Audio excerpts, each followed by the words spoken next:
उत्तिष्ठ भारतः सर्वे भवन्तु सुखिनः सर्वे भवन्तु निरामया। आज की क्लास में हम लोग हिस्ट्री की कुछ टॉपिक को देखेंगे और इसको एक प्रिसाइज वे में देखेंगे। इतिहास यानी हिस्ट्री।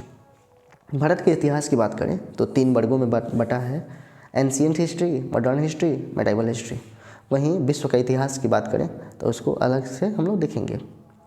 मैं एक रैपिड फायर करूँगा ताकि हम लोग जल्दी से चीज़ों को याद कर सकें। प्राचीन भारतीय इतिहास की बात करें, हिस्ट्री ऑफ एंशिएंट इंडिया की, तो सबसे पहले इसके नोमेनक्लेचर की बात करते हैं, यानी नामकरण कैसे हुआ है।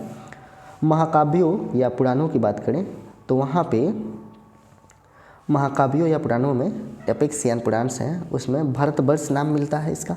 भारतवर्ष यानी भारत का देश, भारत का राजा भरत का देश, कंट्री ऑफ भरत।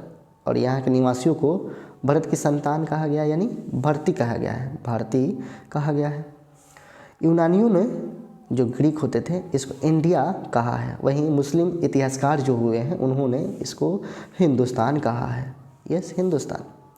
वहीं धार्मिक स्रोतों की बात करें हम लोग तो धार्मिक स्रोतों में इसको क्या कहा गया है, एक सेकेंड, ये परेशान कर रहा है मुझे, यस। तो धार्मिक स्रोतों और ऐतिहासिक ग्रंथों की बात करें तो इसमें बहुत सारे जो अलग अलग लोग हुए हैं उन लोगों के द्वारा क्या मिलता है इसके बारे में। सबसे पहले रिलीजियस स्क्रिप्ट की बात करें, धर्म ग्रंथ की, तो इसमें ऋग्वेद है।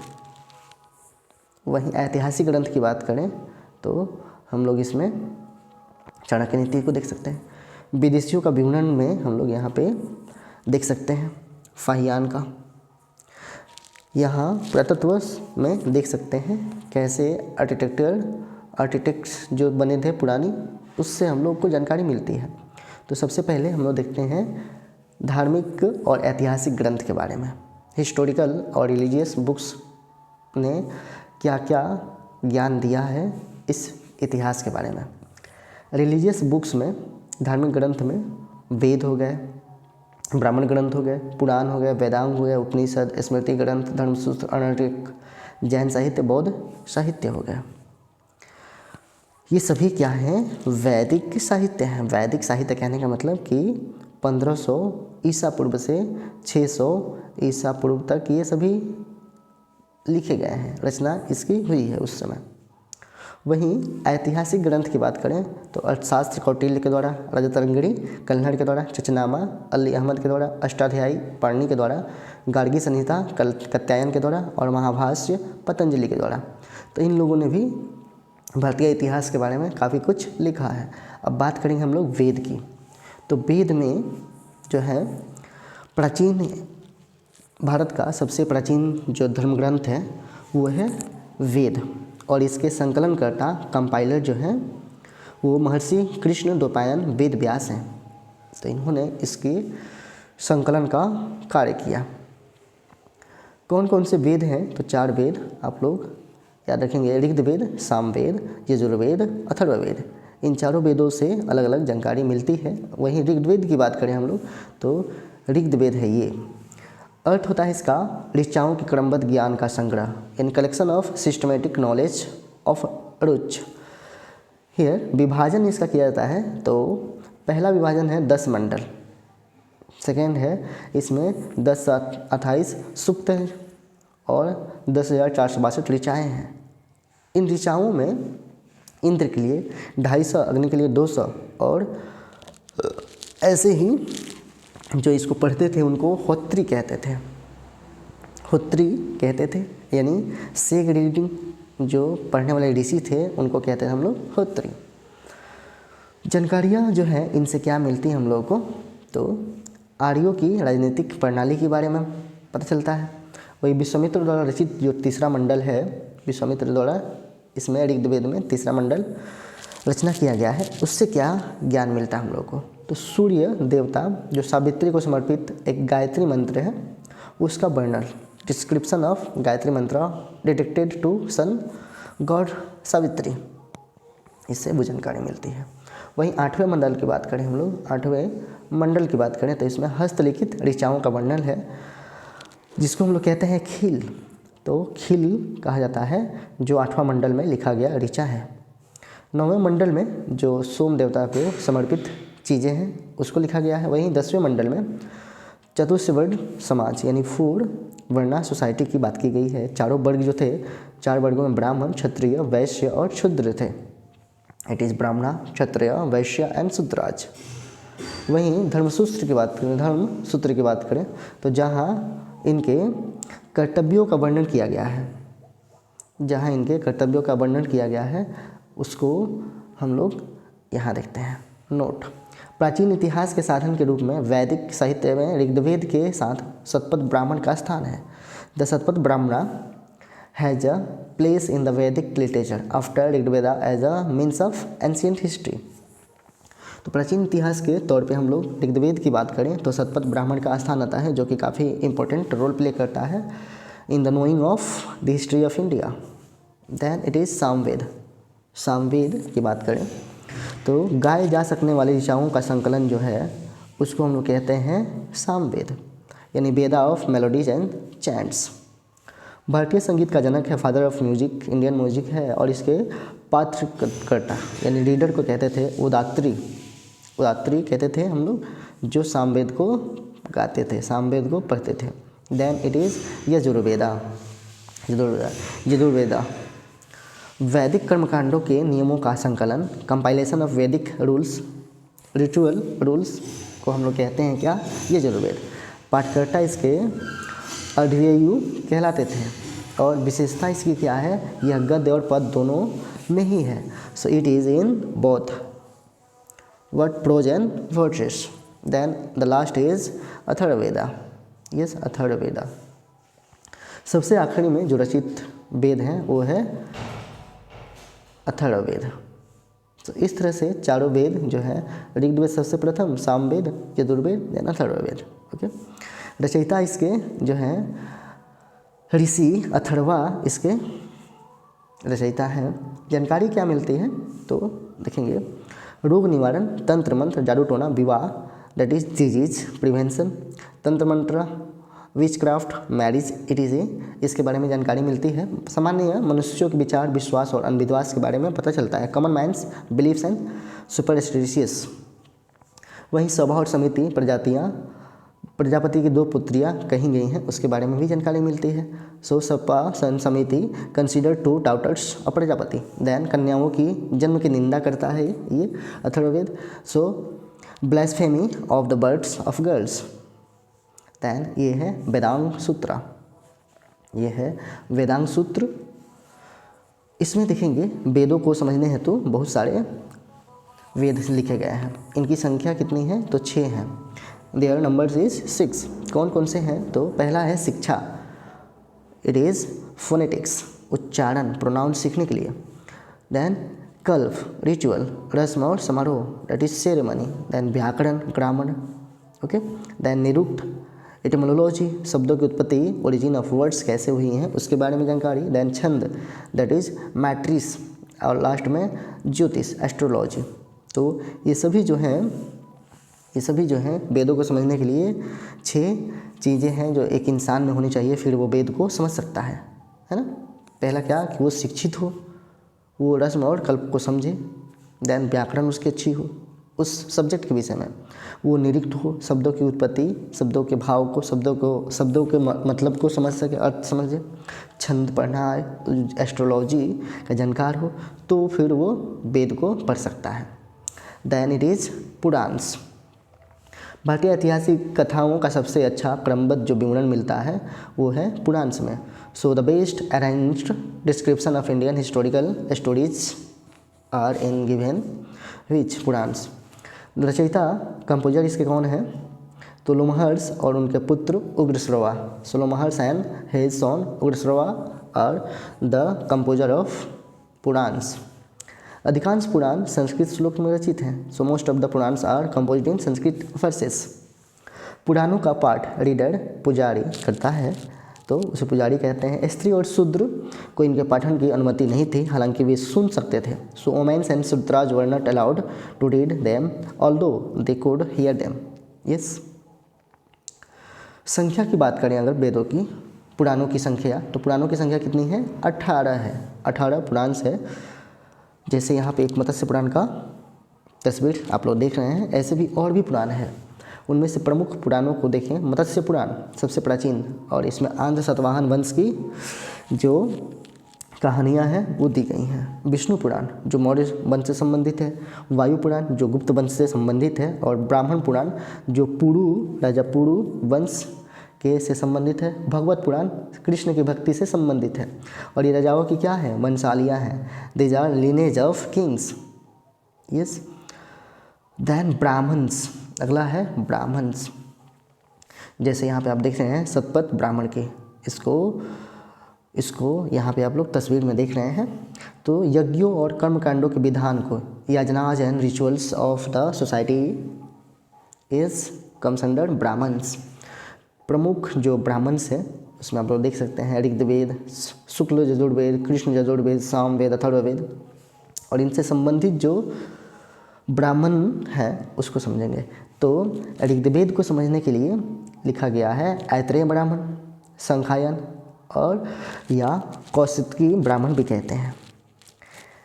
शुक्ल यजुर्वेद को समझने के लिए शतपथ ब्राह्मण, वही कृष्ण यजुर्वेद को तैत्तिरीय ब्राह्मण लिखा गया है। सामवेद को समझने के लिए पंचविश या टांड्य ब्राह्मण या पंचविश ब्राह्मण, समाविधान ब्राह्मण, वंश ब्राह्मण, मंत्र ब्राह्मण, जैमिनी ब्राह्मण आदि। अथर्ववेद को समझने के लिए गोपथ ब्राह्मण रचना की गई है। ओके गाइज, यहाँ पे देखेंगे हम लोग कि शतपथ ब्राह्मण स्त्री और पुरुष की अर्धांगिनी कहा गया है। स्त्री को पुरुष का अर्धांगिनी कहा गया है शतपथ ब्राह्मण में। देन हम लोग देखेंगे अन्य वैदिक साहित्य। अन्य वैदिक साहित्य में देखेंगे मैत्रेयी है। मैत्रेय यानी है, इसको स्त्री की सर्वाधिक गिरी हुई स्थिति इसमें बताई गई है। वोमेन्स वर्स्ट पोजीशन जो है इसमें बताया गया है। जुआ और शराब की भांति स्त्री को पुरुष का तीसरा मुख्य दोष माना गया है। So like gambling and alcohol, a woman has the third man fault of the man. मानव की सबसे बड़ी जो गलती है वो क्या है, फॉल्ट है, वो है स्त्री। वही है मनुस्मृति। मनुस्मृति में कहा गया कि ये सबसे प्राचीन स्मृति ग्रंथ है, यानी ओल्डेस्ट स्मृति बुक्स है, और ये शुंग काल का ग्रंथ है। ओके, मनुस्मृति, यह मनुस्मृति में आप देख सकते हैं। देन नारद स्मृति। नारद स्मृति में क्या है, तो यहाँ देखिए नारद स्मृति में गुप्त वंश की जानकारी मिलती है, information about the Gupta era. Then it is बौद्ध हेलो यस, बौद्ध साहित्य, बुद्धिस्ट लिटरेचर। इसमें जातक जो है, इसमें बुद्ध भगवान के पूर्व जन्म की कहानी मिलती है। The story of Buddha's pre native उनका कहाँ रहा है, तो उसके विषय में जानकारी मिलती है जातक में। त्रिपिटक की बात करें तो इसमें विनय पिटक, सुत पिटक, अभिधम पिटक आता है। तीनों जो आते हैं त्रिपिटक कहलाते हैं। वहीं भाषा इसकी पाली है। Okay, language is Pali. Hinayana का प्रमुख ग्रंथ है कथावस्तु। तो main book of Hinayana is yes Kathavastu. Mahatma Buddha का जीवन चरित्र इसमें दिया गया है। महात्मा बुद्ध का जीवन चरित्र, life character of Mahatma Buddha. Then it is जैन साहित्य। जैन साहित्य में आप लोग देखेंगे जैन साहित्य को आगम कहा गया है। ओके, जैन साहित्य का जो लिटरेचर है उसको आगम कहते हैं। जैन साहित्य लिटरेचर इज कॉल्ड आगम। प्रमुख साहित्य हैं भगवती सूत्र, स्वामी महावीर के जीवन कृत्य के बारे में है, यानी महावीर लाइफ की बात की गई है भगवती सूत्र में। वहीं कल्प सूत्र में जैन धर्म का प्रारंभिक इतिहास है, अर्ली हिस्ट्री ऑफ जैनिज्म है इसमें। ओके, और इसमें बताए गए हैं 12 अंगाज के बारे में बताया गया है। दैन ऐतिहासिक ग्रंथ की बात करें हम लोग तो ऐतिहासिक ग्रंथ में हिस्टोरिकल बुक्स में आएगा अर्थशास्त्र। लेखक इसके चाणक्य हैं, जो चंद्रगुप्त मौर्य के गुरु थे। और यहाँ पे चाणक्य का नाम दूसरा मिलता है विष्णुगुप्त और कौटिल्य। सब्जेक्ट इसका है मौर्यकालीन राजनीतिक, सामाजिक और आर्थिक स्थिति। So Mauryan political, social, economic status की बात करता है ये क्या, अर्थशास्त्र। लिखा गया है अर्थशास्त्र, बट क्या पॉलिटी बुक, संरचना इसकी हुई है 15 अधिकरण में, यानी 180 चैप्टर्स हैं इसमें और 15 पार्ट्स हैं। भाषा इसकी है संस्कृत, तो संस्कृत भाषा में है। देन राजा तरंगिणी के लेखक हैं कल्हड़ और इन्होंने ये किताब लिखी है संस्कृत भाषा में। इसमें कश्मीर के इतिहास की कहानी मिलती है। ओके, संस्कृत साहित्य में ऐतिहासिक घटनाओं को क्रमबद्ध लिखने का प्रथम प्रयास जो किया था वो यहीं पे किया गया था कल्हड़ के द्वारा। यस, कल्हड़ के द्वारा सबसे पहले ये संस्कृत में इतिहास लिखने का शुरुआत हुआ था। दैन चचनामा या फतेहनामा सिंध भी कहते हैं इसको। अथर है अली अहमद। विषय है अरबों का सिंध विजय जो हुआ था उसके विषय में है और लैंग्वेज है इसकी पर्सियन। अष्टाध्यायी की बात करें तो लेखक है पाणिनि और संस्कृत व्याकरण का प्रथम ये ग्रंथ है। So first book of Sanskrit grammar. विषय वस्तु इसका है मौर्य पूर्व और मौर्य युगीन राजनीतिक व्यवस्था की जानकारी देता है। Knowledge of the pre Mauryan and Mauryan era political system की जानकारी देता है। देन है गार्गिक संहिता। तो गार्गिक संहिता लेखक हैं कात्यायन। विषय है ज्योतिषी और भारत पर होने वाले यवन आक्रमण, जो यवन में सिकंदर आया था उसके बारे में ये जानकारी देता है। देन महाभाष्य। देन ये है महाभाष्य। तो महाभाष्य में लेखक हैं पुष्यमित्र शुंग के पुरोहित थे पतंजलि और उनके द्वारा लिखा गया है Mahabhashya. So Patanjali the priest of the Pushyamitra Shunga. विषय वस्तु है इसको शुंगों की जानकारी मिलती है, इन्फॉर्मेशन अबाउट शुंगाज। तो ये यहाँ किताब आप लोग देख सकते हैं। फिर आते हैं हम लोग विदेशी यात्रियों का विवरण मिलता है उस पर। इसमें यूनानी रोमन लेखक देखेंगे, चीनी में देखेंगे, अरबी में देखेंगे और अन्य में देखेंगे। जैसे यहाँ देखेंगे यूनानी रोम में, तो यहाँ देखिए इस व्यक्ति का तस्वीर है। यहाँ चीनी में देखेंगे तो यहाँ इस व्यक्ति का, वैसे अल्बर्नी का, वैसे एक मार्को पोलो का, अलग अलग देखेंगे। तो सबसे पहले बात करेंगे हम लोग ग्रीक यानी ग्रीक रोमन राइटर्स की। प्रमुख लेखक इसमें टेडियस हो गया, हेरोडोटस हो गया, मेथानिस हो गया, दाइमेकस हो गया। टेडियस यह ईरान का राजवैद्य था और he was the royal physician of Iran. Bharat के संबंध में इसका विवरण आश्चर्यजनक कहानियों से परिपूर्ण होने के कारण अविश्वसनीय है। It's description in relation to India is incredible as it is full of amazing fact. इसमें बहुत सारे अमेजिंग स्टोरीज हैं, तो लगता है कि ये फेकोलॉजी का काम किया है, इसलिए इसकी बात को सही नहीं माना गया है। देन इट इज़ हेरोडोटस, इतिहास का फादर कहते हैं और इन्होंने की बुक थी हिस्टोरिका इन्होंने लिखी थी, जर्मनी के निवासी थे। देन मेगास्थनीज सेल्यूकस निकेटर का राजदूत थे, है ना, ambassador. Seleucus Nicator's ambassador Chandragupta Maurya के राज दरबार में आए थे, came to the court of Chandragupta Maurya. And पुस्तक इन्होंने लिखी थी इंडिका। ओके, मौर्यकालीन व्यवस्था की जानकारी देता है। So it is tells about what Mauryan system of information. अब यहाँ इनके बारे में थोड़ा सा बात कर लेते हैं। डाइमेकस की बात करें तो ये सीरियन नरेस एंटियोकस का राजदूत थे, ambassador of Syrian king Antiochus. Bindusara के राज दरबार में आए थे ये, है ना, बिंदुसार के राज दरबार में आए थे ये। बिंदुसार कौन थे? यस, चंद्रगुप्त मौर्य के पुत्र। डाइमेकस की बात करें तो डायनोसियस की बात करें, डाइमेकस की बात हो गया डायनोसियस की, तो मिस्र नॉरिस टॉलमी फिलाडेल्फस का राजदूत थे, ambassador of Egypt king Ptolemy Philadelphia. Ashok के राज दरबार में आए थे, है ना, अशोक के, और बिंदुसार के पुत्र थे अशोक, उस समय आए थे ये डायनेसियस। देन टॉलमी की बात करें तो टॉलमी दूसरी शताब्दी में भारत का भूगोल नामक किताब लिखी थी उन्होंने, wrote a book called geography of India in the 2nd century. And Pliny की बात करें तो पुस्तक इनकी है नेचुरल हिस्ट्री इनकी पुस्तक है, और इसमें इन्होंने भारतीय वनस्पति और जीवों की जानकारी देते हैं। Knowledge of Indian flora and fauna के बारे में इसमें जानकारी मिलता है। Then the next is Periplus of the Erythraean Sea. So Periplus of the Erythraean Sea लेखक हैं इसके, इनके बारे में जानकारी हम लोग को नहीं मिलता है, ज्ञात है, एनोनिमस है। देन 18 AD के समय में भारतीय बंदरगाहों की जानकारी इसमें दी गई है। सो knowledge of Indian ports at the time of 80 AD। इसके बाद हम लोग देख रहे हैं सिकंदर के बाद आने वाले लेखकों में निर्याकस हो गया, नाइक्रिस्टिकट्स हो गया, अष्टोबुलस हो गया के विवरण अधिक प्रमाणिक एवं विश्वसनीय है। Among the author's come accompanying Alexander, description of Nicash, Anacretus and Estibulus are more authentic and reliable. चीनी लेखक की बात करें, चाइनीज राइटर की, तो प्रमुख उसमें हो गए फाहियान हो गए, संग्योन हो गए, सुंगियान हो गए और ह्वेनसांग हो गया। फाहियान की बात करें तो फाहियान इनसे संबंधित जो राजा है वो है चंद्रगुप्त सेकेंड। तो चंद्रगुप्त सेकेंड जो है इनसे संबंधित राजा है। पुस्तक इनकी है फुगोजी इनकी बुक है बुद्धिस्ट किंगडम रिकॉर्ड्स। जानकारी मिलती है गुप्त काल, विशेषकर मध्य प्रदेश के समाज और संस्कृति की जानकारी मिलती है। So Gupta period specially society and culture of Madhya Pradesh. Madhya Pradesh की जनता को इन्होंने सुखी और समृद्ध बताया है। So describe happiness and prosperity of the people of Madhya Pradesh. Then it was Sung Yun. 518 में भारत आए। It came to India in 518 AD। इसने अपनी 3 वर्षों की यात्रा में बौद्ध धर्म की प्राप्तियाँ एकत्रित की। सो इट कलेक्ट और proceeds of Buddhism in 3 years of travel.